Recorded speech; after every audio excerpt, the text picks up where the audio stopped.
अस्सलामुअलैकुम। Horror stories के एक न्यू एपिसोड के साथ मैं हूं मज़हर मलिक। कैसे हैं आप लोग? उम्मीद है खैरियत से होंगे। आज की ये खौफनाक कहानी जो मैं आपको सुनाने जा रहा हूं, ये मुझे भेजी है सज्जाद रहमान ने पेशावर से।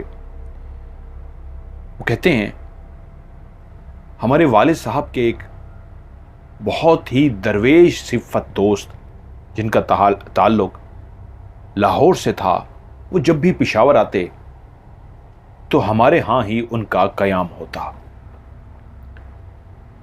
मैं छोटा था तो उनको देखता आया था। उनकी शख्सियत, उनकी पर्सनैलिटी, उनका चेहरा, उसमें कुछ तो ऐसी कशिश थी जो मैं बच्चा होते हुए भी उनके नूरानी चेहरे की तरफ देखता रहता। मैं बड़ा हुआ तो मैंने वालिद साहब के इस बात का जिक्र किया कि सूफ़ी शावेज़ खान जो हैं, उनका पूरा नाम था, इनकी पर्सनालिटी में कुछ तो ऐसा है जैसा देखने के बाद अंदाज़ा होता है कि ये कोई अल्लाह के ख़ास बंदे हैं, इंतहाई नेक बंदे हैं। तो मेरे वालिद साहब बोले, इसमें कोई शक नहीं। मैं इनको अपना दोस्त कम पीर ज़्यादा मानता हूँ, लेकिन बहुत पुराना मेरा इनके साथ ताल्लुक़ है और ये वाकई सही अल्लाह वाले हैं। तो मैं खुशकिस्मत समझता हूँ, अगर मैं इस दुनिया में ना भी रहा तो मेरे बच्चों, इनका हमेशा इज़्ज़त व एहतराम करना। मैंने कहा, आप हमेशा हमारे सरों पे आपका साया सलामत रहे। वालिद साहब को दुआ दी। मैंने वालिद साहब से पूछा, इनकी ज़िंदगी में तो कई ऐसे वाक़यात होंगे जो बहुत ही अनहोने होंगे। वो बोले, भरी पड़ी है इनकी ज़िंदगी। मैंने कहा, क्या इस दफ़ा मैं फरमाइश करके, आज वो घर आ चुके हैं, कोई वाक़या उनसे सुन सकता हूँ? बोले, हाँ चलें, मैं ख़ुद उनसे बात करूँगा। रात हुई तो वालिद साहब बोले कि आप जानते हैं मेरा नाम? वो लेकर बोले कि इसकी ख्वाहिश है कि आप अपनी ज़िंदगी की कोई ऐसी कहानी, कोई ऐसी बात, कोई ऐसा वाक़या सुनाएं जिसको आप भुला ना सके हों। तो मैं एकदम से बोल पड़ा, जी अंकल, मैं ही वालिद साहब से यही बात कह रहा था कि आपकी ज़िंदगी तो भरी पड़ी होगी ऐसे वाक़यात से, ऐसे मामलात से, तो कुछ सुनाइए ना, कुछ ऐसा जो आपकी नज़रों में बहुत अनोखा और बहुत अजीब व गरीब हो, बहुत खौफनाक हो। वो मेरी तरफ देखकर मुस्कुराए और बोले, ज़िंदगी में तो ऐसे कई वाक़यात हैं, लेकिन तुम्हारी फरमाइश पे आज तुम्हें कुछ ऐसा सुनाता हूँ जो तुम्हारे लिए बहुत ही अनोखा और खौफनाक होगा। धीमी आवाज़ में वो बोलते थे। उनने जो कहानी मेरे हवाले की है तो मैं उसको कोशिश करूँगा अपने लफ्ज़ों में उसको ढाल सकूं।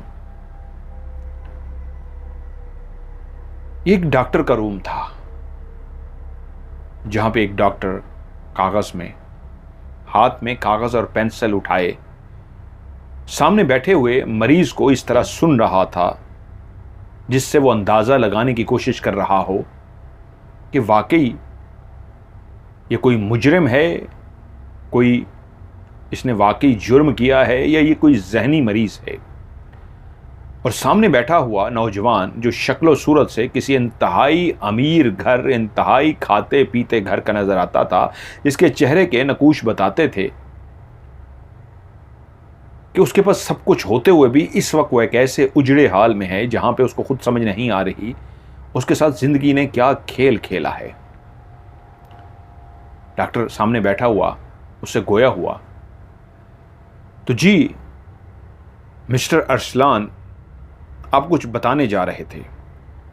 डॉक्टर उमर का ये जुमला सुनकर अरसलान, जो ख्यालों में, ख्वाबों में खोया हुआ सा था, दुनिया में लौट सा आया और टिकटिकी बांधे डॉक्टर को देखने लगा। मुसलसल वो डॉक्टर उमर को देखता रहा और उसके बाद उसने बोलना शुरू किया, मैं जिस जगह पे रहता हूं ये एक हाई सोसाइटी की कॉलोनी है। जितने भी घर हैं सारे बड़े बड़े घर हैं और हमारी इस सोसाइटी के अंदर कुछ ऐसे घर भी हैं जहां पे कुछ दरमियाने तबके के लोग रहते हैं और कुछ ऐसे भी हैं जो बहुत अमीर कबीर हैं। मेरा ताल्लुक भी एक खाते पीते घराने से है। उसी गली में एक रहने वाला शख्स जिसका नाम बाबर है, वो मेरा बहुत अच्छा दोस्त है। बाबर और मैं अक्सर इकट्ठे घूमते फिरते, कभी वो मुझे अपनी गाड़ी पर ले जाता और कभी मैं उसको अपनी गाड़ी पर सवार करके हम दूर दूर तक घूमने फिरने चले जाते। हम दोनों की एक चीज़ मुश्तरका थी जो हमारी दोस्ती का बायस बनी हुई थी। हमारी सोसाइटी से निकल के आगे एक खोखा सा था, सिगरेट का खोखा, काफ़ी बड़ा खोखा था। लोग उससे पान वगैरह बनवाते और सिगरेट वगैरह लेते। वहीं पे मेरी पहली मुलाकात बाबर से हुई थी, क्योंकि हम लोग नए नए इस सोसाइटी के अंदर आए थे। तो बाबर वहीं पे मुझे मिला था और यूं उसकी और मेरी दोस्ती हो गई। मैं एक बहुत अच्छी जॉब कर रहा था और बाबर भी एक कंपनी में जॉब कर रहा था। सब कुछ ठीक था कि एक मकान उसी सोसाइटी में ही, जो मेरे और बाबर का घर तकरीबन करीब करीब थे, उससे थोड़े ही फासले पे काफ़ी अरसे से बंद पड़ी हुई एक बहुत बड़ा बंगला था, वो आबाद हुआ था, जिसमें हर वक्त अंधेरा छाया रहता था। एक रात मैंने देखा उसकी रोशनियां जल चुकी हैं। यकीनन किसी ने किराए पे लिया था या किसी ने खरीद लिया था, कोई नए लोग उस घर में शिफ्ट हो चुके थे। सुबह जब मैं अपने ऑफिस के लिए गाड़ी बाहर निकाली, मैंने गाड़ी बाहर गैराज का दरवाज़ा बंद करने लगा और इससे पहले कि मैं गाड़ी में जाके बैठता, जो गाड़ी स्टार्ट थी और मैं ऑफिस की तरफ जाता, मेरी निगाह उसी दरवाजे की तरफ पड़ी। वो दरवाज़ा भी खुल रहा था। आप यकीनन देखना चाहते हैं आपकी सोसाइटी में नया कौन आपका हमसाया आया है। मेरी जैसे ही निगाह उस गेट पर गई तो मैं रुक सा गया। वहाँ पे एक इंतहाई हसीनो जमील सी लड़की घर से बाहर निकल रही थी। उसने एक बेहतरीन मॉडर्न सा लिबास पहन रखा था और उसका चेहरा दूर से ही मुझे नज़र आ गया था। वो बला की हसीनो जमीन थी, ऐसी खूबसूरत कि उससे पहले शायद मैंने इतनी खूबसूरत लड़की नहीं देखी थी। उसके बाल बहुत मॉडर्न अंदाज में कटे हुए थे। उसने ऊपर टाइट सी शर्ट और नीचे ब्लू कलर की जीन्स पहन रखी थी। वो बहुत स्लिम और स्मार्ट सी थी, बहुत ही मॉडर्न सी। और जब मैं गाड़ी में बैठा, अब मैं उसको करीब से देखना चाहता था। मेरी गाड़ी पहले स्टार्ट थी, मैंने गेट बंद किया और गाड़ी को चलाता हुआ करीब गया। वो अभी गाड़ी में बैठ नहीं सकी थी। मैं जैसे ही उसके करीब गया तो पहली दफ़ा उसकी और मेरी आंखें आपस में टकराईं। उसने जैसे ही मेरी तरफ देखा तो उसके चेहरे पे एक मुस्कुराहट सी फैल गई। ऐसी मुस्कुराहट जैसे पहली दफ़ा आप किसी को देखते हैं, या तो आप मुंह फेर लेते हैं या चेहरे पे मुस्कुराहट ले आते हैं, जैसे खुशामदीद कह रहे हों। उसने मुस्कुरा के क्या देखा, मेरा दिल इतनी तेज़ी से धड़कना शुरू हो गया कि मुझे लगा ये तो कोई बला है, हसीनो जमील बला, इतनी खूबसूरत लड़की मैं तो सोच भी नहीं सकता था। मेरी जिंदगी जो बेरौनक सी थी, उस लड़की को देखने के बाद वो पहला दिन था कि ऑफिस में कैसे पहुंचा था। सारा रास्ता उसके बारे में सोचता रहा, यहां तक कि ऑफिस में काम करने को भी दिल नहीं कर रहा था। मुसलसल उसका चेहरा आंखों के सामने आ जाता। ऐसा नहीं था मैंने कहीं लड़की पहली दफा देखी थी। मेरी जिंदगी में कई लड़कियां जो मैंने देख रखी थी, दोस्त भी बनी थी, लेकिन इसमें कुछ तो ऐसा था। बला की खूबसूरत, ऐसी हसीनो जमील, ऐसी खूबसूरत आंखें, ऐसे प्यारे होंठ और मॉडर्न अंदाज में कटे हुए बाल कि कोई भी देखे तो उसका दीवाना हो जाए। उस दिन ऑफिस में मेरा क्योंकि तवज्जो नहीं थी, तो जो काम मुझे जल्दी ख़त्म करना चाहिए था वो मेरा लेट काम ख़त्म हुआ और मैं अपने घर लेट पहुंचा। लेकिन घर आते ही मैं उस हसीना के शहर में ऐसा खोया रहा कि रात कितनी देर तक जागता रहा और उसका वो मुस्कुराता हुआ, स्माइल पास करता हुआ चेहरा मेरी नज़रों में आता रहा। और जब सुबह हुई और मैं बेचैन था कि फिर से वो दरवाजे से बाहर निकले और मैं उसको देख सकूं, तो मुझे नज़र नहीं आई। कुछ देर मैं रुका रहा तो मुझे अंदाज़ा हुआ आज मैं थोड़ा सा लेट उठा हूँ, शायद वो जा चुकी थी।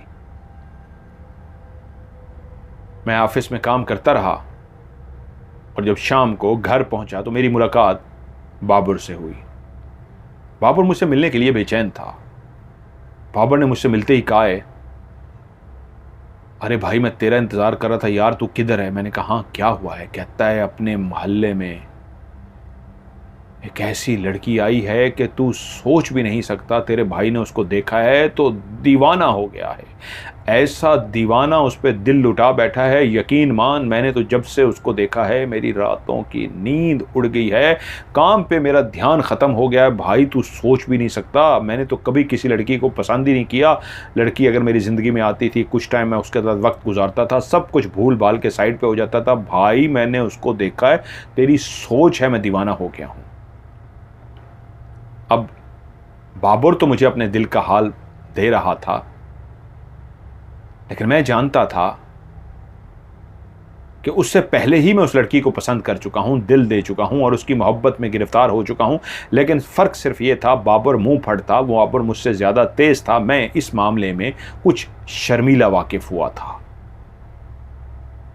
और बाबर की ही बातों से मुझे पता लगा था कि वो उसका टाइम भी नोट कर चुका है। सुबह वो इतने बजे घर से बाहर निकलती है और शाम को इस वक्त वो अपनी गाड़ी में आती है।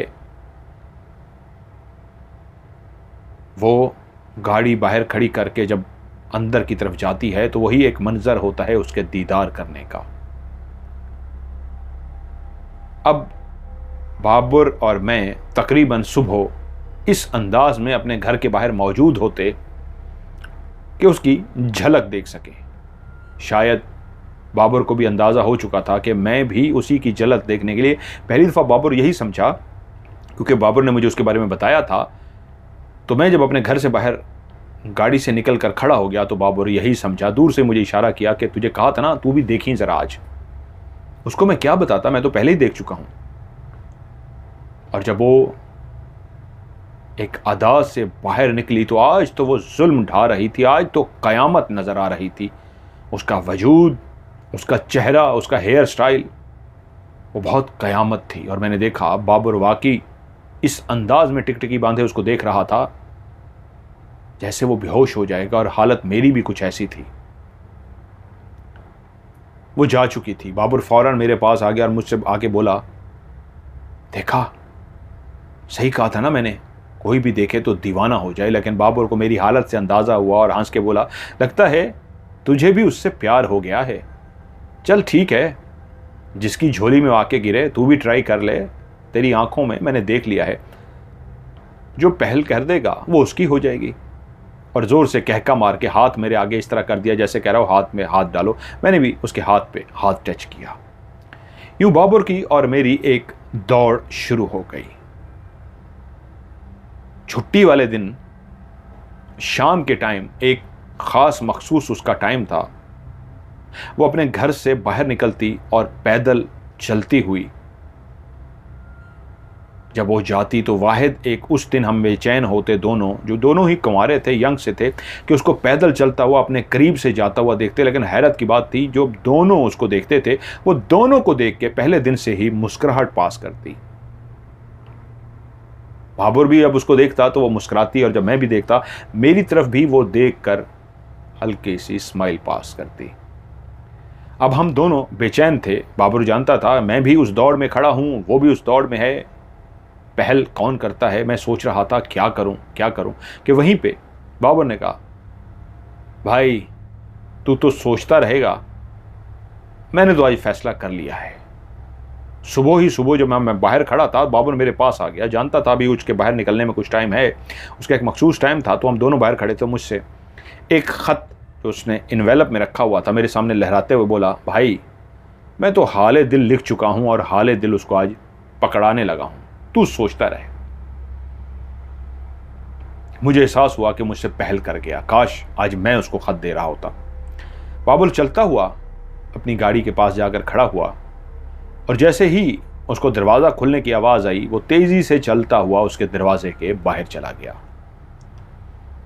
जैसे उसने दरवाज़ा खोला तो सामने, वो रोज़ तो देखती थी मैं और बाबर खड़े हैं, लेकिन आज उसने देखा बाबर उसकी गाड़ी के सामने आकर खड़ा हो गया है।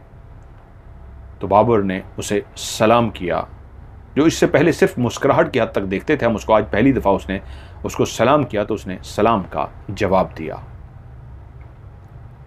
बाबर ने वो ख़त उसके हाथ में पकड़ा दिया और मुझे उसी वक्त लगा कि जैसे ही बाबर उसको ख़त पकड़ाएगा वो गुस्से में एक ज़ोरदार तमाचा उसके मुंह पे मार डालेगी कि मैं एक पढ़े लिखे होने की नाते अगर तुम्हें मुस्कुरा कर देख लेती थी तो तुम्हारी इतनी जुर्रत, तुम इस घटियापन पे उतर आए कि फ़ौरन ही मुझे एक आवारा लड़कों की तरह लेटर पकड़ा दिया।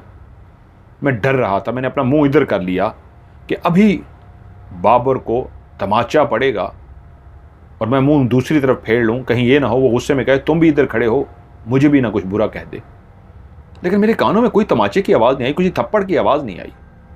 मैंने मुड़ के देखा तो बाबर उसको हाथ हिला रहा था, वो मुस्कुराते हुए गाड़ी में बैठ रही थी, लिफाफा वो अपने हाथ में पकड़ चुकी थी। वो इन्वेलप नहीं था, वो एक लव लेटर था। और बाबर ने अपने दोनों हाथ खुशी से यूं मुट्ठियां बंद करके लहराए जैसे कामयाबी उसको मिल चुकी हो। लेकिन मैंने अपने दिल को तसल्ली दी, अरे तू मेरा रकीब है, लेकिन ये कैसे तू जानता है कि वो तेरी मोहब्बत का जवाब मोहब्बत से देगी? क्या हुआ, आज उसके शाम को घर आने से पहले ही उसके गेट के अंदर मैं भी एक खत फंसा दूंगा। अगर वो तुझे जवाब देगी तो जवाब मुझे भी देगी। मैं अपने ऑफिस गया और ऑफिस में काम तो अब दिमाग में था ही नहीं।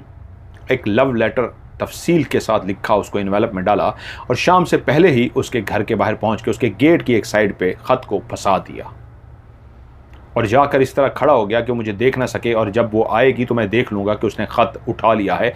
अगर सुबह उसने बाबर का ख़त हाथ से पकड़ लिया था, कोई बात नहीं, मेरे अंदर हिम्मत नहीं है, मैं ज़रा डरपोक हूँ, हाथ में ख़त नहीं दे सकता, कम से कम वो मेरा ख़त देख तो लेगी।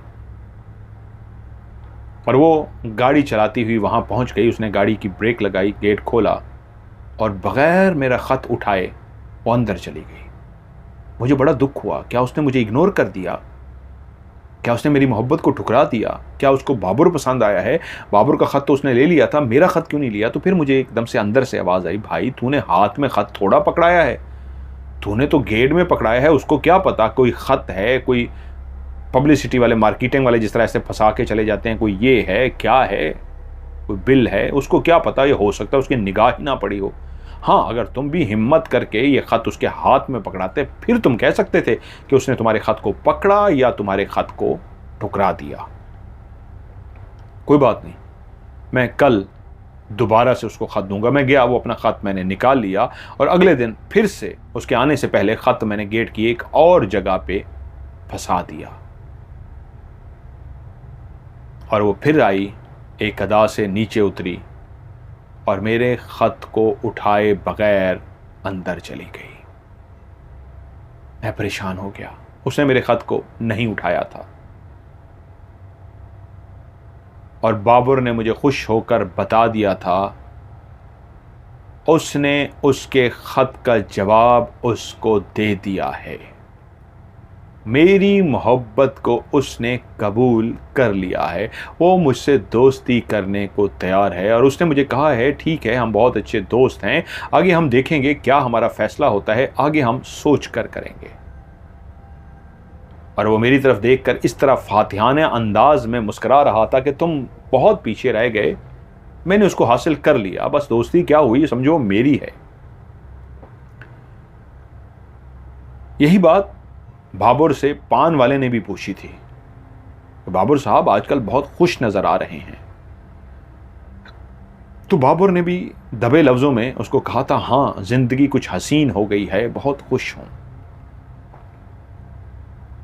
अरसलान जो डॉक्टर के सामने बैठा यहां तक कहानी सुना चुका, वहीं पे दरवाजा नॉक हुआ।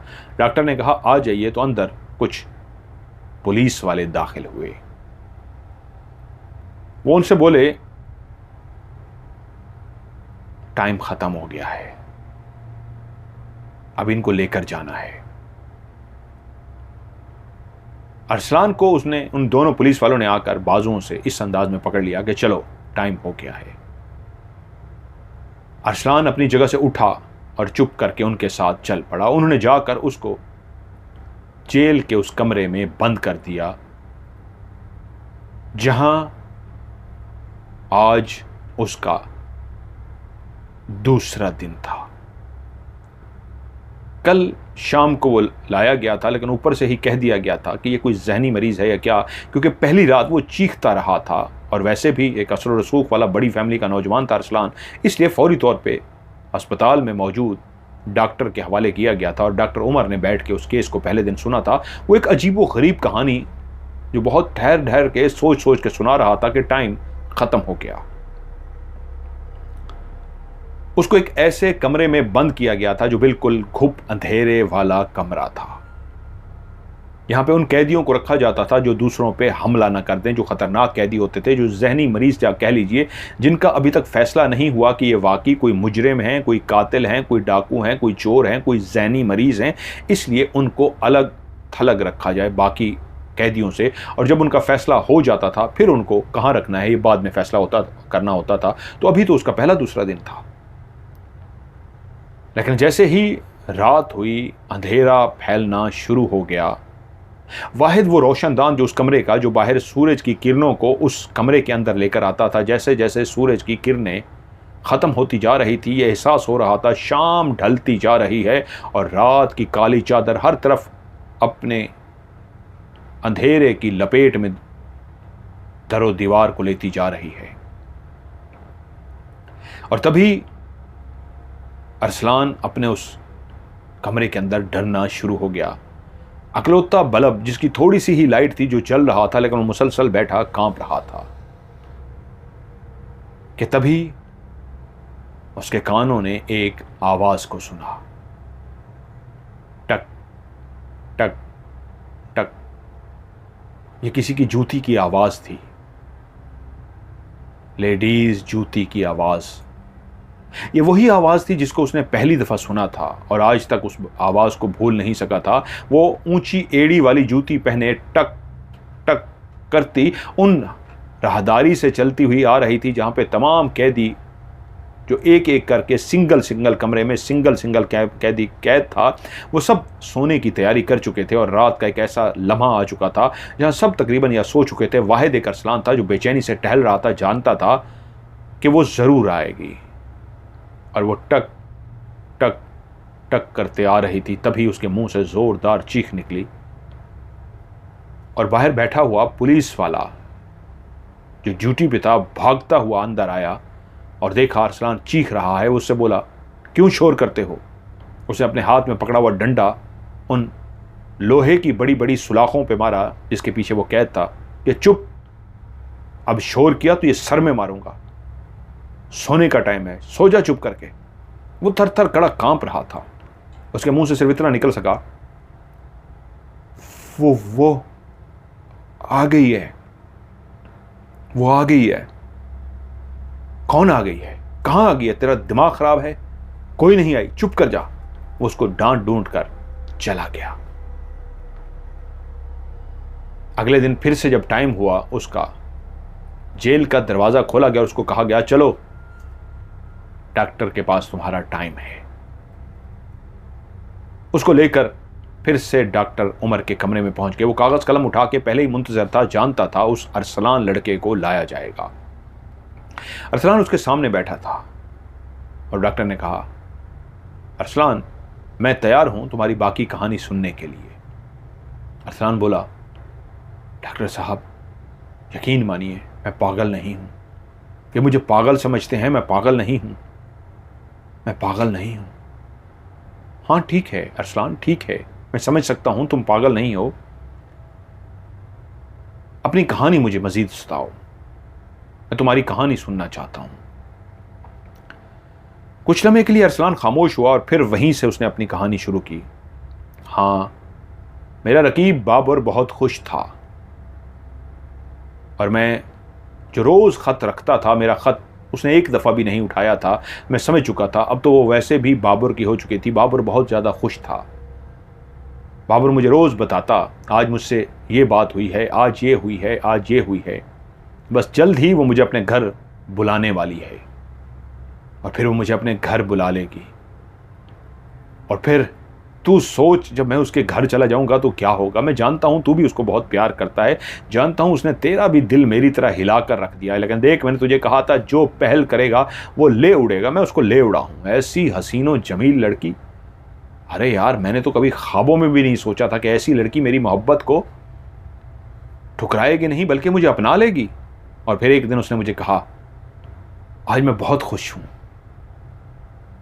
मैंने कहा क्या हुआ? उसने कहा, आज मैंने उसके घर जाना है। आज रात को 8 बजे उसने मुझे घर बुलाया है और मैं उसके घर जाऊंगा। मेरे ऊपर कैसा तीर चला इस फिक्रे से, इस फिक्रे ने मुझे कितना तोड़ दिया, मैं कितना टूट गया। वो उससे मिलने के लिए जा रहा था और मैं तो खत तक नहीं दे सका था, और वो जो खत मैं रखता था जिसको उसने देखा भी नहीं था, मैंने फाड़ दिए। कई दफ़ा तहरीर चेंज की कि शायद ये तहरीर कम वक्त है जिसकी वजह से वो उठाती नहीं है, लेकिन कुछ भी नहीं हुआ था। और फिर मैं छुपा हुआ था रात को 8 बजे देखने के लिए कि मैंने देखा बाबर बन संवर के ऐसी तेज़ खुशबू लगा के कि दूर होने के बावजूद उसकी वजूद से उठने वाली वो तेज़ खुशबू के फबके दूर तक आ रहे थे। उसने एक बेहतरीन लिबास ज़ेब तन कर रखा था और वो तैयार होके उसके दरवाजे के बाहर खड़ा था। यकीनन आज वो उसके घर जा रहा था। अगर आज वो उसके घर चला जाता तो ख़त्म हो जाती कहानी, मेरी आखिरी उम्मीद भी टूट जाती, क्योंकि मुझे दुख हो रहा था। काश मैं भी अपने शर्मीलेपन को दूर रख देता और मैं भी पहल कर देता। क्या पता वो मेरी ख़त को भी पढ़ लेती और मुझे भी मोहब्बत में जवाब दे देती। थोड़ी देर के बाद मेरी आंखों ने देखा दरवाज़ा खुला और खुशी से बाबर अंदर चला गया। उसके बाद मुझसे बर्दाश्त ना हुआ, मैं अपने घर चला गया और मैं करवटें बदलता रहा। रात सारी सोचता रहा, क्या से क्या सोचता रहा। बाबर गया होगा, बैठा होगा, पता नहीं उनके बीच में क्या बातें हुई हैं। अगर आज उसने उसको अपने घर बुलाया है, कोई पता नहीं, वो उससे हाथ मिलाए, हो सकता है वो उससे गले लगे। और मैं क्या से क्या सोचता रहा और मैं तड़पता रहा जैसे मेरी मोहब्बत को किसी ने मुझसे खो लिया हो। सुबह ऑफिस जाने को भी दिल ना किया। दिल इतना अजीब सा था, दिल इतना बेचैन सा था। और मैंने इतनी रात को करवटें बदलते हुए और मेरे दिल की धड़कन इतनी तेज़ रही ये सोच के कि देखो आज वो उसके घर गया है, कल आएगा, मुझे बातें सुनाएगा, मेरा तो कलेजा फट जाएगा। मैं इतना उदास हुआ, इतना दुखी हुआ कि सुबह ऑफिस ही नहीं गया। शाम को खैर मैं बाहर निकला, मैंने खाना वगैरह खाया, वॉक पे गया, लेकिन ना ही मेरी मुलाकात बाबर से हुई और ना ही मुझे वो लड़की जिसका नाम बाबर ने मुझे बताया था कि उसका नाम मूना है। अब मैं इस नाम से तो वाकिफ था, उसने मुझे नाम बताया था बाबर ने कि वो मूना से मिलने जा रहा है। ना ही मुझे मूना नजर आई और ना ही मुझे बाबर नजर आया। मैंने अपने आप को तसल्ली दी, अच्छा हुआ बाबर से मुलाकात नहीं हुई, वरना आज वो जितनी भी बातें बताता मेरे दिल को दुख होता कि मैं नहीं मिल सका और बाबर उससे मिला है। अगली सुबह मैं ऑफिस तो चला गया, लेकिन मेरी बाबर से मुलाकात ना हो सकी। 2-3 दिन गुजर गए, मैं खुद शायद बाबर से बचता फिर रहा था, परेशान होता फिर रहा था कि बाबर से ना मुलाकात हो, क्योंकि हो सकता है वो जब मुझे मिले तो बढ़ा चढ़ा के ऐसी बातें बताए जो मुझे इतना दुखी कर दें, जो बातें मुझे इतनी परेशान कर दें कि मैं सुन ही ना सकूं। बेहतर है मैं बाबर से दूर ही रहूं।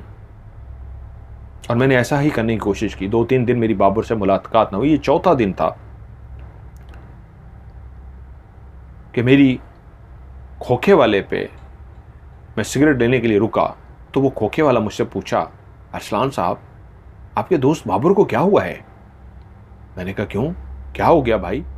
कह रहा है आपको नहीं पता, आपका तो दोस्त है, आप मिले नहीं है उससे। मैंने कहा नहीं। कह रहा है वो तीसरा चौथा दिन है, वो अजीब बहकी बहकी बातें कर रहा है, वो अजीब सी बातें कर रहा है, उसकी समझ कुछ नहीं है। मेरे पास भी आया था, मैंने उससे बात की, उसको पूछने की कोशिश की, लेकिन समझ ही नहीं है वो क्या बातें कर रहा है, वो कैसा उलझ गया है, वो कुछ अजीब सा मुझे लगा है। मैंने तो यही सोच के कि आपसे पूछूंगा क्या हुआ है उसके साथ। मैंने कहा भाई मेरी तो 3-4 दिन हुए, मुलाकात नहीं हुई, पता नहीं क्या हुआ है, खैर मैं देखता हूँ। मैं घर गया तो मेरे घर का बेल बजी और जब मैं बाहर निकला तो बाहर बाबर खड़ा था।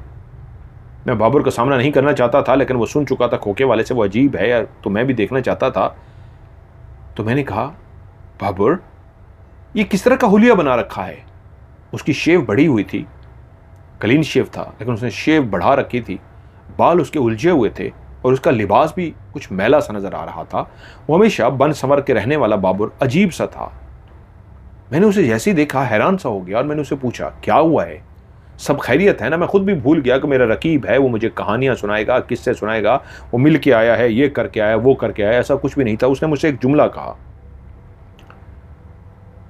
मौत क्या है, ये कहां से मिलेगी, मरने का कोई तरीका ही बता दो। क्या हो गया है, तेरा दिमाग ठीक है, ये क्या कह रहा है तू? अरे भाई सब खैरियत है ना? वो फिर से बोला, अरसलान बता ना, मौत क्या है, ये कहां से मिलेगी, इसका तरीका क्या है, यार प्लीज मुझे बचा ले।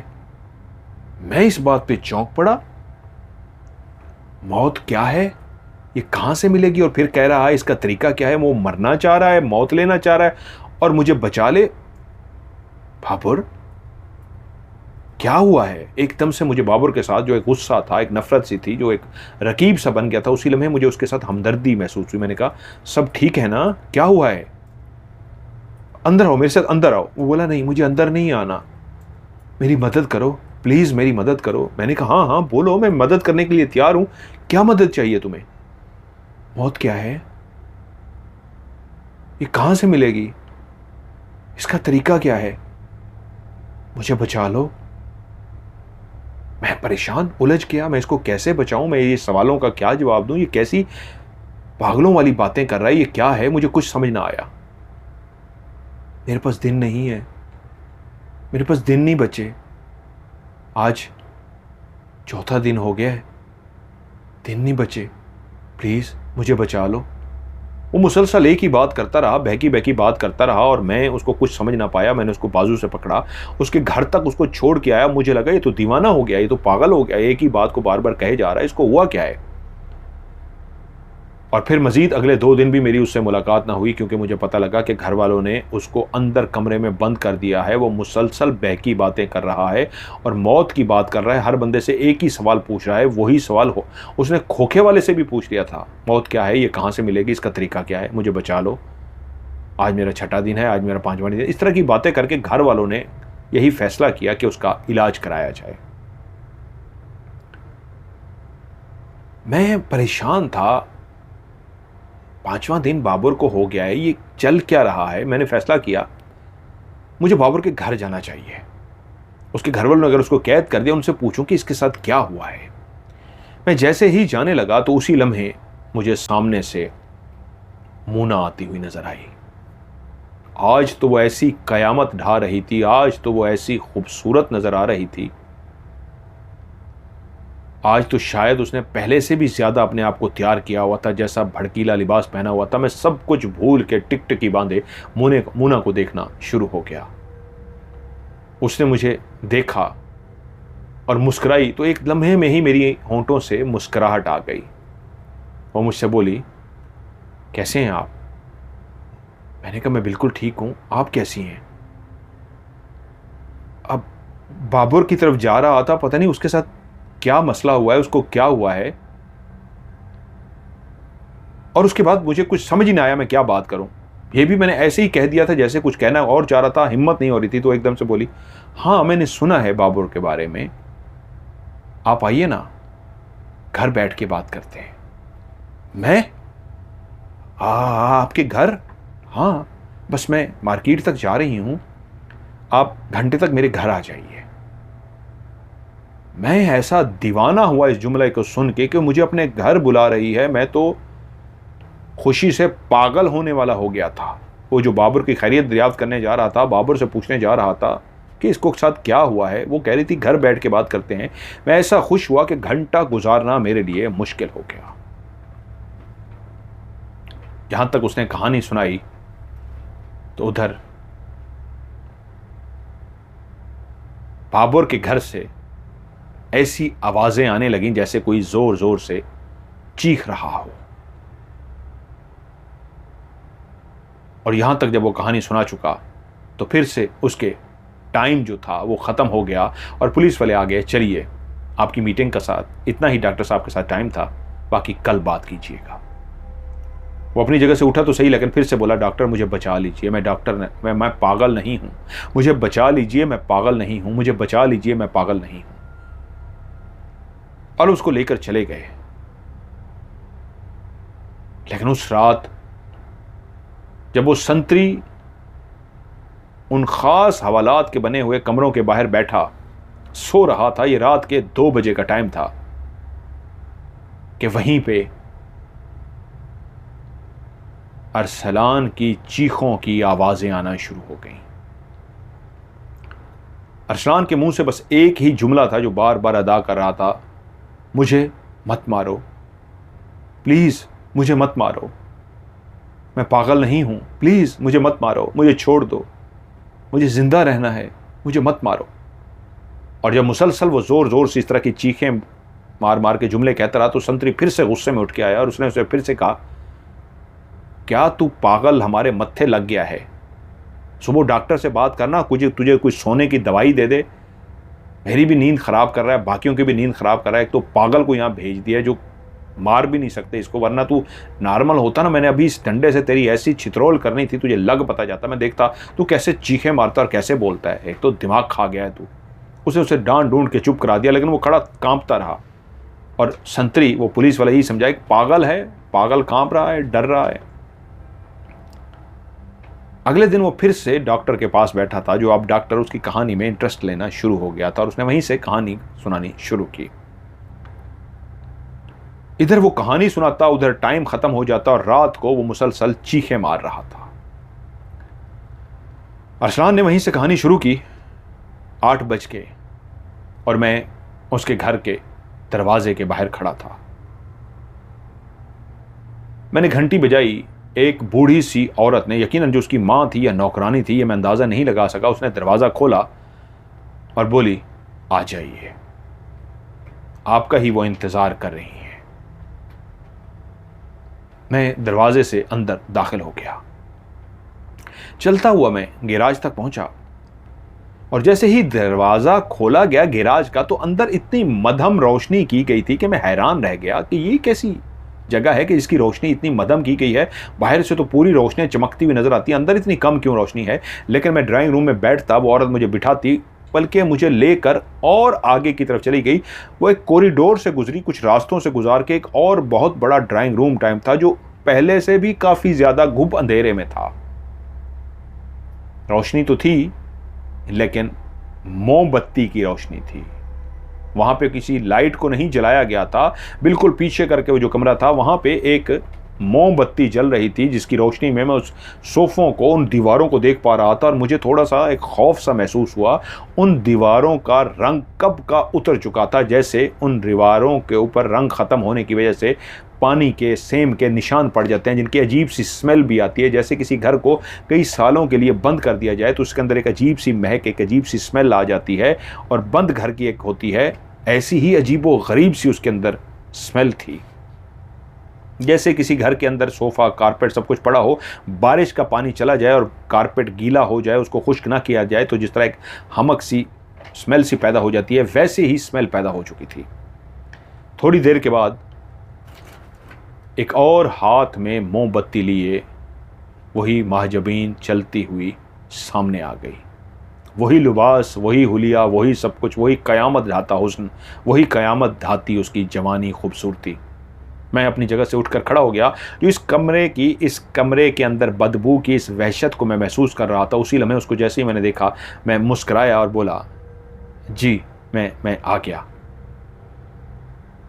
उसी लम्हे उसने कहा, आपका ही इंतज़ार था, बैठिए, मैं अभी आती हूँ, मैं ज़रा चेंज कर लूँ, ये उसने कहा, और अंदर की तरफ चली गई। मैं परेशान सा होकर बैठा, इधर उधर देख रहा था। उस माहौल से एक खौफजदा सा हो रहा था कि कुछ समझ ना आए कि ये क्या है। कि उसी वक्त मैंने देखा ऊपर से जैसे किसी ने एक इन्वेलप फेंका हो, जैसे मैंने इन्वेलप उसको दिया था जिसमें मेरा लव लेटर था, वैसे ही इन्वेलप मेरे सामने आके गिरा। जैसे ही मेरे सामने आके गिरा, मैंने वो इन्वेलप उठा लिया। शायद वो शर्मा रही थी, मोहब्बत का जवाब खत में देना चाहती थी, मैंने उस खत को खोला तो उसमें लिखा हुआ था, तुम्हारी जिंदगी का इम्तिहान शुरू होता है। तुमसे आज पहला सवाल पूछा जाएगा, तुमने उस सवाल का जवाब देना है। अगर ठीक जवाब दे दिया तो फिर दूसरे दिन दूसरा सवाल पूछा जाएगा, उसका भी ठीक जवाब दे दिया तो फिर तीसरा सवाल, चौथा सवाल, पांचवा, छठा और सातवां सवाल पूछा जाएगा। 7 दिनों में 7 सवाल पूछे जाएंगे। अगर तुमने 7 दिनों में 7 सवालों का सही जवाब दे दिया तो तुम मुझे पालोगे, मेरे जिस्म के साथ खेलोगे। यही चाहते हो ना तुम, मेरा जिस्म तुम्हारा होगा। और अगर तुम मेरे सवालों का जवाब ना दे सके, फिर तुम्हें अपनी जान का हदिया देना पड़ेगा, अपनी जान का सदका देना पड़ेगा।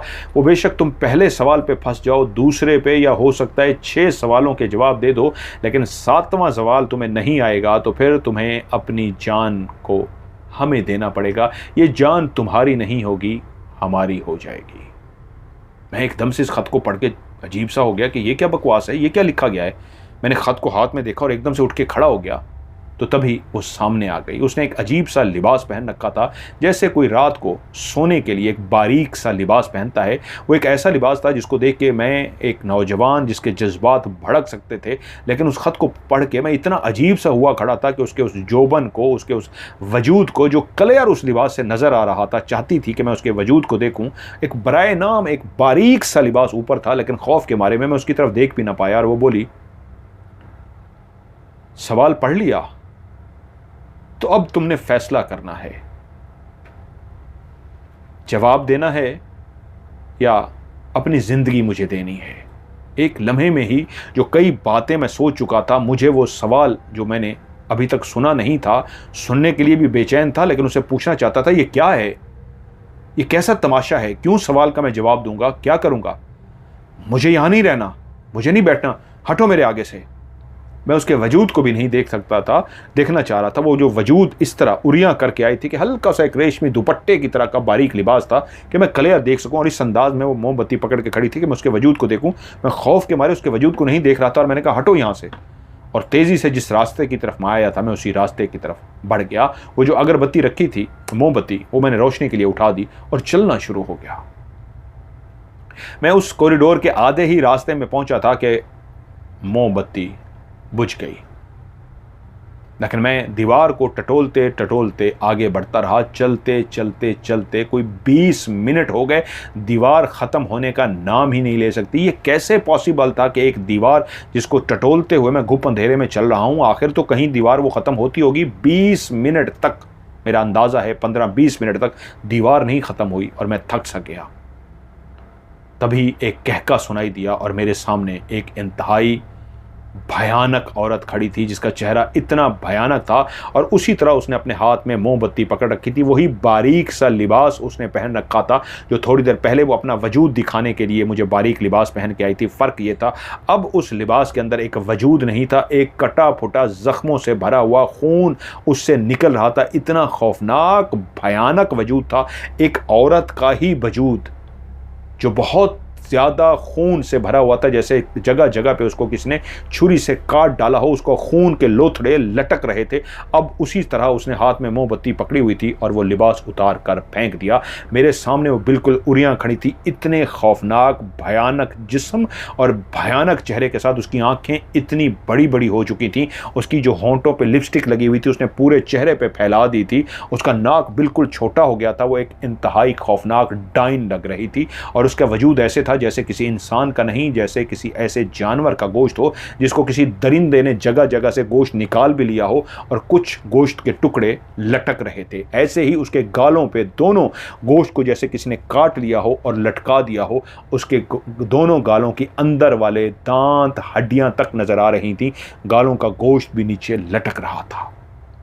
उसकी गर्दन कटी हुई थी, उसका गोश्त लटक रहा था। इसी तरह पूरा जिस्म खौफनाक और भयानक था। मैं डर सा गया और मुझसे मजीद कोई जुमला ना बोला गया और वो मुझसे बोली, ये तो तुम जान चुके हो, मैं इंसानों में से नहीं हूं, मैं उस मखलूक से हूं जो आग से बनी है। खत लिखते रहे थे ना तुम मुझे, दरवाजे में फंसा कर जाते थे। तो सवाल सुन लो, सवाल है मौत क्या है, ये कहां से मिलेगी, इसका तरीका क्या है। मौत क्या है, ये कहां से मिलेगी और इसका तरीका क्या है। उसी लम्हे मेरे दिमाग में वो सवाल गूंजा जो पागलों की तरह, दीवानों की तरह बाबर मेरे घर आया था और उसने भी यही सवाल मुझसे पूछा था, मौत क्या है, ये कहां से मिलेगी, इसका तरीका क्या है, मुझे बचा लो। और मैं हैरान था, एक तरफ वो मौत की बात कर रहा है कि मौत कहां से मिलेगी, और दूसरी तरफ कह रहा है मुझे बचा लो। तो अब मुझे समझ लगी कि वो वही सवाल उसने मुझसे पूछा था। पहला सवाल, मौत क्या है, ये कहां से मिलेगी, इसका तरीका क्या है। तुम्हारा टाइम कल पहला दिन होगा और तुम्हें इसका जवाब देना है।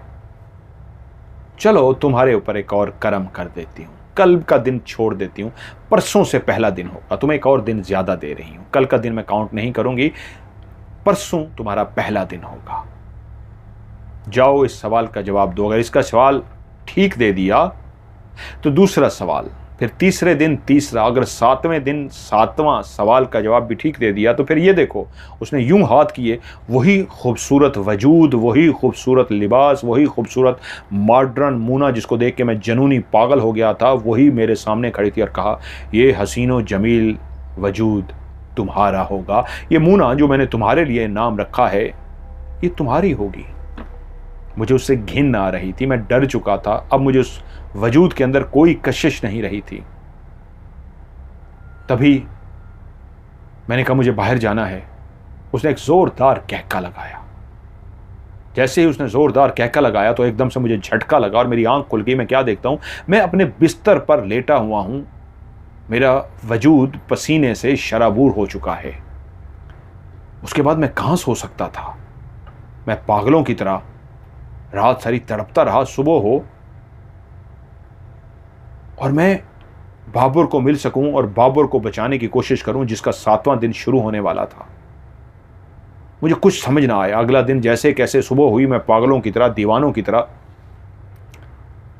मैं बाहर निकला। बाहर वालों ने बताया कि बाबर घर से भाग गया है। मैं उसको ढूंढता रहा, मैं उस खोखे वाले के पास गया, मैं उसके घर वालों के पास गया, मैं हर जगह से बाबर का पूछता रहा, कहीं बाबर को देखा है, कहीं बाबर को देखा है। सब कहते क्या हुआ है, क्यों ढूंढ रहे हो। मैंने कहा कहीं बाबर को देखा है, मैं अगला जवाब ही ना देता। ये चलते चलते मैं अपनी सोसाइटी से दूर उस बड़े से नाले के ऊपर पहुंच गया जिसके ऊपर बहुत बड़ा एक पुल बना हुआ था और उसके नीचे नीचे तक एक नाला था कि अगर वहां पे कोई गिर जाता जिसके बचने का 1% भी चांस नहीं था। मैंने देखा दूर से ही बाबर उसी ऊपर वाली पुली पे चढ़ के बैठा हुआ है।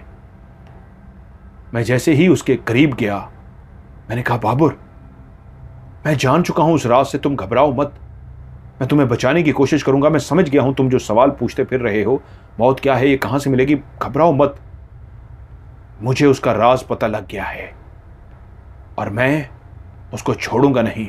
मैं निकल आया हूं, मैं जिंदा निकल आया हूं, तुम परेशान मत हो, मैं तुम्हारे साथ हूं। तो एकदम से बाबर ने मुंह खोला और अंदर से जो आवाज आई वो भयानक आवाज थी जो बाबर की नहीं थी, किसी और की खौफनाक भयानक आवाज। और अंदर से एक आवाज आई, तू मुझे नहीं बचा सकता,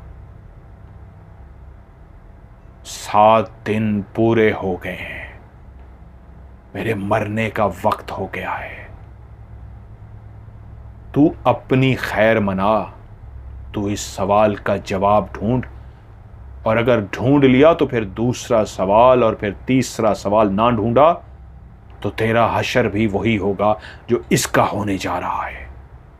जब ये लफ्ज़ कहा गया कि इसका होने जा रहा है, मैं समझ गया कि ये कोई नादीदा ताकत जिसकी आवाज़ बहुत भारी भरकम है, जिसने इसके वजूद के अंदर इस वक्त कब्जा कर रखा है, जो इसको पकड़ के यहाँ पे ले आई है। उसी वक्त मैं आगे बढ़ा बाबर को बचाने के लिए, क्योंकि मेरे कानों में एक जुमला सुनाई दिया था उसी ताकत का, नादीदा ताकत का, कि ले अपनी आंखों से इसको मरता हुआ देख, तेरे सामने इसलिए इसको मारा जाएगा ताकि तू जल्दी से सवाल का जवाब ढूंढे, नहीं तो तेरा भी यही हश्र होगा।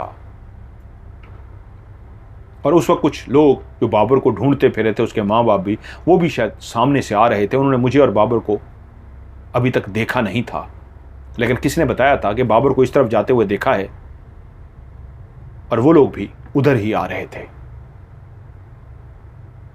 मैंने देखा वो करीब पहुंच चुके हैं, तो तभी बाबर ने एक कहका लगाया। वो उसकी आवाज़ को तो उसके माँ बाप नहीं सुन सकते थे, और बाबर के अंदर से आवाज़ आई, ले फिर, इसका टाइम हो गया, दे इसको धक्का। जैसे ही ये जुमला कहा गया, दे इसको धक्का, मेरे हाथ जैसे किसी नादीदा ताकत ने पकड़ लिया और खुद ब खुद मेरे हाथ आगे की तरफ गए और मैंने बाबर को धक्का दे दिया। मैंने धक्का नहीं दिया था, कुछ हाथों ने मेरे हाथों को पकड़ा था और मेरे हाथों से धक्का दिया था। वो नीचे क्या गिरा, वहां से कोई उसको नहीं बचा सकता था। आंखों के सामने ही बाबर मर चुका था और फौरी तौर पे उसके माँ बाप धाड़े मारना शुरू हो गए। लोगों ने देख लिया था, पुलिस को इतला कर दी गई और मुझे गिरफ्तार कर लिया गया। मैंने ये कहानी सबको सुनाई, लेकिन सब ने यही कहा कि जिस तरह बाबुल बहकी बातें कर रहा था, ये भी उस तरह की बातें क्यों कर रहा है। क्योंकि मेरे मुंह से एक ही बात निकली, ये सब वही कर रही है जो इस सवाल का जवाब चाहती है। मौत क्या है, ये कहाँ से मिलेगी, इसका तरीका क्या है, मुझे बचा लो, मुझे भी मार डालेगी जिसने बाबर को मारा है। और तभी जब मैं थाने तो पहुंचा तो वहीं पे असर रसूख थे मेरे वालिदैन के। उन्होंने फ़ोन करके उसको डॉक्टर के पास ही अगले दिन भिजवा दिया था, जो अब मुसलसल डॉक्टर को रोज़ कहानी सुनाता था। और उसका कहना यह था कि अब चौथी रात गुजरी है, पांचवी रात गुजरी है, वो रोज आती है और मेरे कान में सरगोशी करती है, मौत क्या है, ये कहां से मिलेगी, इसका तरीका क्या है। अगर इस सवाल का जवाब ना दिया तो तुझे मरना होगा। और जैसी रात के 1-2 टाइम तो वो नहीं देख सकता था, आधी रात होती थी तो वो उसके पास पहुंच जाती थी और डॉक्टर को बैठा बता रहा था, वो मुझे मारने की कोशिश करती है, वो कोई इंसान नहीं है, वो कोई और मखलूक है, मुझे उस सवाल का जवाब ढूंढना है, नहीं तो मुझे मार डालेगी। डॉक्टर साहब, आज छठी दिन है, छठी रात होगी, कल मेरी आखिरी रात, मुझे बचा लीजिए। मैंने आपको अपनी कहानी सुना दी है, मुझे बचा लीजिए, वो मुझे मार देगी, जैसे उसने बाबर को मारा है मुझे भी मार देगी। संतरी आए, उसको लेकर तो चले गए, लेकिन डॉक्टर परेशान होकर बैठा रहा, ये कैसी कहानी है। उसने उसे कहा ठीक है। जाने से पहले उसे कहा, आज रात को मैं कोशिश करूंगा कि मैं जिस जगह पे तुम्हें कैद किया गया है उसके करीब ही मौजूद रहूं, कुछ भी होगा मैं तुम्हारे पास आऊंगा, घबराओ मत। किस वक्त वो रात को आती है? उसने कहा वो किसी वक्त भी आती है, जब आती है मैं उसको देखता हूं, मेरी चीखें निकल जाती हैं और उसके बाद वो आ जाती है। परेशान मत हो, डॉक्टर ने कहा, अभी तो एक रात है ना, तुम्हें अभी तो नहीं मार सकती, कल की रात भी है, लेकिन मैं आज ही तुम्हारे पास आऊंगा। क्योंकि अपनी तरफ से डॉक्टर उमर ने कोशिश की थी, जहां से सिफारिश आई थी तो वहां पे उसने सुपरिटेंडेंट से बात की थी कि एक खास मरीज है, इसके ऊपर मैं चाह रहा हूं कोई तजर्बा करूं, इसके दिमागी हालत ऐसी है, इसको समझना चाह रहा हूं, तो क्या इसको हम अस्पताल शिफ्ट कर सकते हैं? तो उन्होंने कहा जी इसके लिए तो एक प्रोसीजर होता है, पहले आपको फलां जगह पे कॉल करनी होती है, लिखना होता है, 2-3 दिन 4 दिन, बाजू का हफ्ता भी लग जाता है, उसके बाद जब अप्रूवल आती है फिर आप उसको अस्पताल में दाखिल कर सकते हैं। मेरे पास अथॉरिटी नहीं है कि मैं इसको अस्पताल में दाखिल कर दूँ, तो इस पर टाइम लगेगा। तभी डॉक्टर ने फैसला किया था कि आज रात वो खुद ही उसके साथ गुजारेगा। जैसे ही रात हुई, एक चीख सुनाई दी। अपने कमरे में बैठा हुआ डॉक्टर सीधा उसका जेल के बाहर चला गया। संतरी ने दरवाजा खोला और डॉक्टर अंदर दाखिल हुआ और वो डॉक्टर को देख के बोला, मैं तो डर गया था, कोई मुझे नजर आया था, लेकिन शुक्र है आप आए हैं। डॉक्टर, आज आप आ गए हैं, वो नहीं आएगी। और उसी लम्हे डॉक्टर के मुंह से एक आवाज आई, मैं और आ ना सकूं, तुझे कहा था मैं तेरे कबीले से नहीं हूं, मैं ताकतवर कबीले से हूं, मैं आग से बनी हूं, मैं बदला लेती हूं। कोई मेरे सवाल का जवाब दे दे तो फिर तो मैं उसको अपना वजूद बख्श देती हूं और उसके ऊपर कई इकराम, नवाजरात, लवाजमात, उसको कई इकराम व इनाम देती हूं। लेकिन अगर कोई मेरे सवालों का जवाब ना दे, फिर उसको मौत को गले लगाना पड़ता है और मरने के बाद फिर वो मेरे कबीले में शामिल हो जाता है। उसका हमजाद मैं अपने पास गुलाम बना लेती हूँ, क्योंकि मुझे भी कभी किसी इंसान ने गुलाम बनाने की कोशिश की थी, अब मैं गुलाम बनाऊंगी तेरे वजूद को। डॉक्टर के अंदर उस आवाज़ को सुन के वो घबरा गया। सामने खड़ा डॉक्टर था, लेकिन डॉक्टर के अंदर से उसी की आवाज़ आ रही। तो वो बोला, लेकिन ये तो डॉक्टर साहब हैं। वो बोली, नहीं, तुम क्या समझते हो, मैं किसी के वजूद में नहीं आ सकती। सवाल का जवाब दो, नहीं तो मैं अभी तुम्हें मार डालूंगी। कैसे मारोगी? अभी तो एक रात बाकी है। भूल गए तुम, मैंने तुम्हें एक दिन इजाफी दिया था, लेकिन तुम जिस तरह बैठ के कहानियां सुना रहे हो, वो इजाफी दिन मैंने तुमसे वापस ले लिया है। इसलिए आज 7 दिन पूरे हो गए। अभी मुझे मेरे सवाल का जवाब दे चाहिए, नहीं तो उसने, डॉक्टर ने अपने हाथ से एक छुरी निकाल ली, वो जो ऑपरेशन के दौरान काटती हैं। नहीं तो अभी इसी लम्हे में तेरे वजूद को ख़त्म कर दूंगी और तेरे हमजाद को कैदी बना लूंगी। जवाब चाहिए मुझे सवाल का। मौत क्या है, कहाँ से मिलेगी और इसका तरीका क्या है, बोलो। और वो चीखना शुरू हो गया, मुझे इस सवाल का जवाब नहीं पता, मुझे इस सवाल का जवाब नहीं पता, मुझे मत मारो, मुझे मत मारो। इतने ज़ोर ज़ोर से चीख रहा था, मुझे मत मारो, कि उसी वक्त वो डॉक्टर जिसके अंदर वो समा गई थी, जिसके वजूद पे वो कंट्रोल कर चुकी थी, वो आगे बढ़ी और उसी ने एक ज़ोरदार वार उसकी गर्दन पे किया। वो इतनी ज़ोर से दर्द से चीखा कि बाहर जो संतरी दूर चला गया था भागता हुआ आया, और उसने इससे पहले कि वो मंजर को समझ सकता, डॉक्टर उस पर बेइंतहा हमला कर चुका था। इतना हमला कर चुका था कि वही चाकू उसके दिल के अंदर गाड़ चुका था और वो तड़पता हुआ नीचे गिरा और तड़प तड़प कर मर गया। और जैसे ही वो मर चुका, डॉक्टर अपने हाथों को देख रहा था कि ये क्या हुआ है, और संतरी से पूछ रहा था ये क्या हुआ है। संतरी पागलों की तरह खड़ा डॉक्टर को देख रहा था कि ये आपने क्या किया, आपने उसको मार दिया, आपने उसको मार दिया। डॉक्टर को गिरफ्तार कर लिया गया। अब एक टीम बैठी थी जिसके सामने डॉक्टर बैठा था, और उससे पूछ रहे थे कि आपका तो वो क्लाइंट था, आपका तो एक मरीज था, एक ज़हनी मरीज, आपने उसका कत्ल कर दिया, ये आपसे कैसे हुआ है? वो संतरी कह रहा है आपने उसका कत्ल किया है। तो डॉक्टर ने कहा, आप क्या चाहते हैं, मुझे मरता हुआ देखना चाहते हैं या मुझे जिंदा देखना चाहते हैं? उन्होंने अपनी तरफ देखा और कहा, यह कैसा सवाल है? उसने कहा, हाँ, उसको मैंने नहीं मारा, वो उसको मार के फिर से मेरे वजूद के अंदर आई थी और फिर मेरे सामने आई थी, और उसने कहा था सवाल का जवाब दो। 7 दिनों में मैंने उसके सवाल का जवाब देना है। अगर मैंने उसके सवाल का जवाब ना दिया तो वो मुझे भी इसी तरह मार देगी, जैसे उसने बाबर को मारा, फिर अरसलान को मारा। वो मैंने नहीं मारा, मेरे वजूद के अंदर वही थी, उसने मार दिया। अगर तुम मेरी बात पे यकीन नहीं करोगे तो याद रखना, मैं भी मारा जाऊंगा। वो मुझे सवाल बता गई है और 7 दिनों का टाइम दे गई है। आज पहला दिन है, बोलो तुम क्या चाहते हो, मैं मर जाऊं या मुझे बचाना है? वो उलझ गए कि ये कैसी डॉक्टर बातें कर रहा है, ये तो एक बहुत ज़हीन एक्सपीरियंस डॉक्टर है, और ये क्या है? वो बोले, हम समझ नहीं पा रहे, आप चाहते क्या हैं, आप कहना क्या चाह रहे हैं? किसी ऐसे शख्स को बुलाओ जो बहुत पहुंचा हुआ हो, जो अल्लाह वाला हो। वक्त नहीं है मेरे पास भी, और अगर वो अल्लाह वाला आ गया तो फिर मज़ीद खून नहीं होंगे। वो कितने लोगों का कत्ल कर चुकी है, क्या है मैं नहीं जानता, लेकिन कोई अल्लाह वाला इस सिलसिले को रोक सकता है, लेकिन वो ये सिलसिला चलता रहेगा। और यूं उन्होंने राब्ता किया सूफ़ी साहब से, सूफ़ी शावेज़ खान से। वो एक अल्लाह वाले थे। उनको जब सारी सूरत हाल बताई गई, उनको सारा वाक़या बताया गया कि पहले एक अरसलान मरा, बाबर मरा, और उसके बाद जिसने उसको कत्ल किया अरसलान वो मरा, और उसके बाद डॉक्टर ने ये किया, उसको मार दिया। कोई कहानी समझ नहीं आ रही, और डॉक्टर ये कह रहा है किसी ऐसे बंदे को बताओ। उन्होंने कहा ठीक है, मैं मिल लेता हूँ। डॉक्टर को बांध दिया गया कि कहीं डॉक्टर सूफ़ी शावेज़ साहब पे हमला ना कर सके।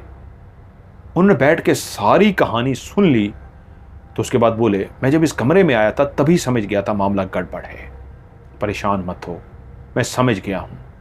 अब आपकी ज़िंदगी भी ख़तरे में है, इसमें कोई शक नहीं। 7 दिन तक अगर आपने सवाल का जवाब ना दिया तो वो आपको भी मार देगी, क्योंकि उसको किसी ने ग़ुलाम बनाया था। वो एक कबीले की सरदार में से थी और किसी ने उसको ग़ुलाम बना लिया था, और कितना अरसा ग़ुलाम बना के उसके साथ क्या करता रहा। तो वो बदले की आग में भड़कती थी कि आज़ाद हो जाऊँ, मैं बदला लूँगी। और जब वो शख्स मरा जिसने ग़ुलाम किया था, तो उसके हमजाद को उसने ग़ुलाम बना लिया, और उसके बाद मर्दों से बदला लेने का फैसला किया, इसी तरह वो कई लोगों से बदला ले चुकी है, क्योंकि सूफी शावेज साहब अपने इल्म की रोशनी में जो अल्लाह ने उनको दिया था वो सब जान चुके थे पढ़ाई करके। और डॉक्टर साहब को बता रहे थे कि वो कई लोगों से बदला ले चुकी है, स्पेशली मर्दों से। और वो सवाल ऐसा पूछती है, उसका जवाब कौन दे सकता है कि मौत क्या है, ये कहाँ से मिलेगी, मौत कहाँ से मिलती है, ये क्या है और इसका तरीका क्या है। अब मौत का क्या तरीका हो सकता है, ये सवाल ही ऐसा खौफनाक है। अगर कोई बशर दे भी दे, मान लेते हैं सवाल का जवाब, तो इससे अगला सवाल उसका और भी खौफनाक होगा जो इंसान दे ही नहीं सकता, क्योंकि उसका मकसद सवाल पूछना नहीं है, मारना है। वो अपने हुस्न का जलवा दिखा के वो एक खूबसूरत रूप धार के आती है और इसी तरह अपने जाल में फंसाती है और उसके बाद मार देती है। किसी को पता भी नहीं समझता, लोग यही समझते हैं कि वो दीवाना होके मरा है, लेकिन अरसलान क्योंकि डॉक्टर साहब आपको सब कुछ बता गया, उसके वालिदैन की दुआएं इतनी उसकी मदद कर गईं कि वो आपको बता सका, वरना उसका जादू उसका अमर करता वो बता भी ना सकता। क्योंकि उसने बता दिया था तो इसलिए उसने उसको जल्दी मार दिया, एक रात पहले मार दिया।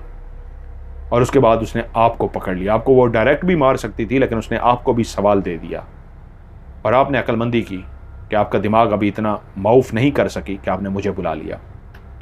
उसके बाद सूफी शावेज खान ने बाकायदा अपनी पढ़ाई की और पढ़ाई करके मुसलसल 7 दिनों तक, 6 दिनों तक जो टाइम था, डॉक्टर साहब को पानी पिलाते रहे, दम करते रहे, उनको पानी पिलाते रहे। उनको झटके लगते थे। 7वें दिन वो इस तरह उनके सामने बैठे रहे कि अगर वो कुछ होगा तो वहीं पे मौजूद हो गए। वो दिन सारा, रात सारी उनके सामने रहे, लेकिन कुछ भी ना हुआ। अगला दिन भी उन्होंने उनको अपनी कस्टडी में रखा, उस पर पढ़ते रहे और उस पर दम करते रहे, यहाँ तक कि दूसरा 7 दिन के बाद 8वां, 9वां, 10वां, 11वां दिन गुजर गया। अल्लाह की रहमत हुई, कुछ नहीं हुआ। और जब सूफी साहब बोले मुझे लगा अब इनको कुछ नहीं होगा, ये बिल्कुल सेफ हैं, तो फिर मैं अपने हुजरे में पहुंचा। और फिर उसका और एक मेरा मामला था। मैंने उसको बुलाया और ना सिर्फ मैंने उसको बुलाया, उसकी कहानी भी जो मैं पहले ही जान चुका था, मैंने वो कहानी उसको सुना दी कि तुम बजाय मुझे अपनी कहानी सुनाओ, तुम मेरी ताकत का अंदाजा लगा चुकी हो, मैं तुम्हारी कहानी को जानता हूं। क्या तुमने बाबर को मारा, बाबर से पहले कई लोगों को मारा, अरसलान को मारा, इस डॉक्टर को मारने लगी हो, तो क्या तुमने जो गुनाह किया है, तुमने जो इंसान को मारा है, मैं तुम्हारी तरह की और जितनी भी इस तरह की मखलूक है, उसका बदला, तुम्हारा बदला उनसे लूं, तुम्हें मार दूं और उनसे भी बदला लूं? तो वो बोली क्यों, जुर्म तो मेरा है, उनको क्यों मारेंगे? तो कहा तो जब किसी ने तुम्हें गुलाम बनाया था तो बदला तो उससे लेना था जो तुम ले चुकी हो, उसकी मार के उसके हमजाद को गुलाम बना चुकी हो। इनका क्या कसूर है, ये तो इंसान है।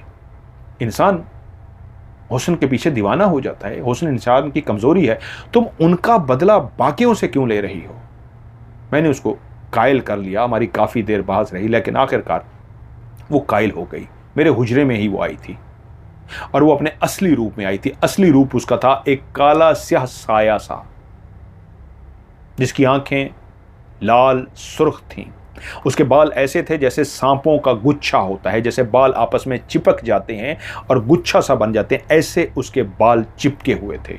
उसके बड़े बड़े नाखून थे। चेहरे पे सिर्फ लाल सुर्ख आंखें थी जो नजर आती थी। जब वो बोलती थी तो सिर्फ ऐसा लगता था एक काला सा धुआं सा है, वो गोल सा खुला है और बंद हो गया है, खुला है और बंद हो गया है, और उसमें से आवाज़ ऐसे आती थी, मुझे क्यों बुलाया है, ऐसी आवाज़ उसकी थी। ना नाक ना पूरा चेहरा पर, इसे काला स्याह साया था। मेरे सामने वो अपने असली रूप में आई थी, जिन के रूप में, जिननी के रूप में।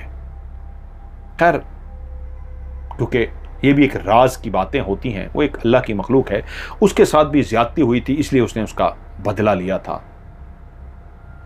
आखिरकार मैं उसको कायल करने में कामयाब हो गया और उसे कहा आज के बाद तुम किसी इंसान से बदला नहीं लोगी और खुदा थे तौबा करो। तुम्हारे साथ ज्यादती हुई, हाँ, उसने बहुत ज्यादतियाँ की तुम्हें गुलाम बना के, जादू के ज़रिए उसने तुम्हें गुलाम बनाया और बहुत कुछ तुमसे गलत कराया, लेकिन उसका बदला तुम भी बहुत लोगों से ले चुकी हो। आज के बाद कभी किसी इंसान को तकलीफ़ मत देना। आज के बाद वादा करो कभी किसी इंसान को नुकसान नहीं पहुंचाओगी, क्योंकि तुम बहुत ताकत हासिल कर चुकी हो। पहले जब उसने तुम्हें गुलाम बनाया था इतनी ताकत उस वक्त तुम्हारे पास नहीं थी। आज़ाद होने के बाद जितनी तुमने ताकत हासिल कर ली है, उस ताकतवर शख्स को मारने के बाद उसकी ताकत भी तुमने अपने पास ले ली थी, इसलिए तुम बहुत ताकतवर हो गई हो। उससे मुझसे वादा किया, कसम खाई कि आज के बाद वो कभी किसी इंसान को नुकसान नहीं पहुंचाएगी।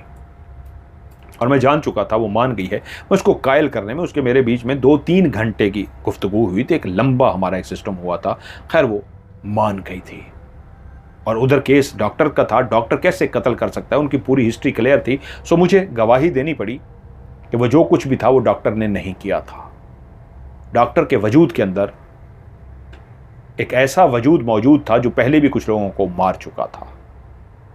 और गवाही ना सिर्फ मैंने दी बल्कि मैंने कुछ उनको प्रूफ भी दे दिए थे, जिसको जाने से पहले मैंने उस मूना नामी लड़की से, जिसने अपना नाम मूना रखा था, एक जिन्नी से कुछ प्रूफ भी ले लिए थे। और वो प्रूफ ये थे कि अगर मुझे उनको यकीन दिलाना पड़ा तो तुम वहाँ पहुँच के गवाही दोगी, तुम्हारी आवाज़ को वो सुन पाएंगे। और जिस कमरे में मैंने गवाही दी थी वहाँ पे उस आवाज़ को सुना गया था, जिस पे वो अपनी आवाज़ में इतना बोली थी, हाँ उसको मैंने कत्ल किया था, डॉक्टर साहब के वजूद पे कब्जा करके। और बैठे हुए लोग डर गए थे। ये गवाही उनके लिए भी काफ़ी थी। और उसके बाद फिर वो कभी ना मुझे मिली, ना मैंने कभी उसको बुलाया, ना कभी उससे आमना सामना हुआ।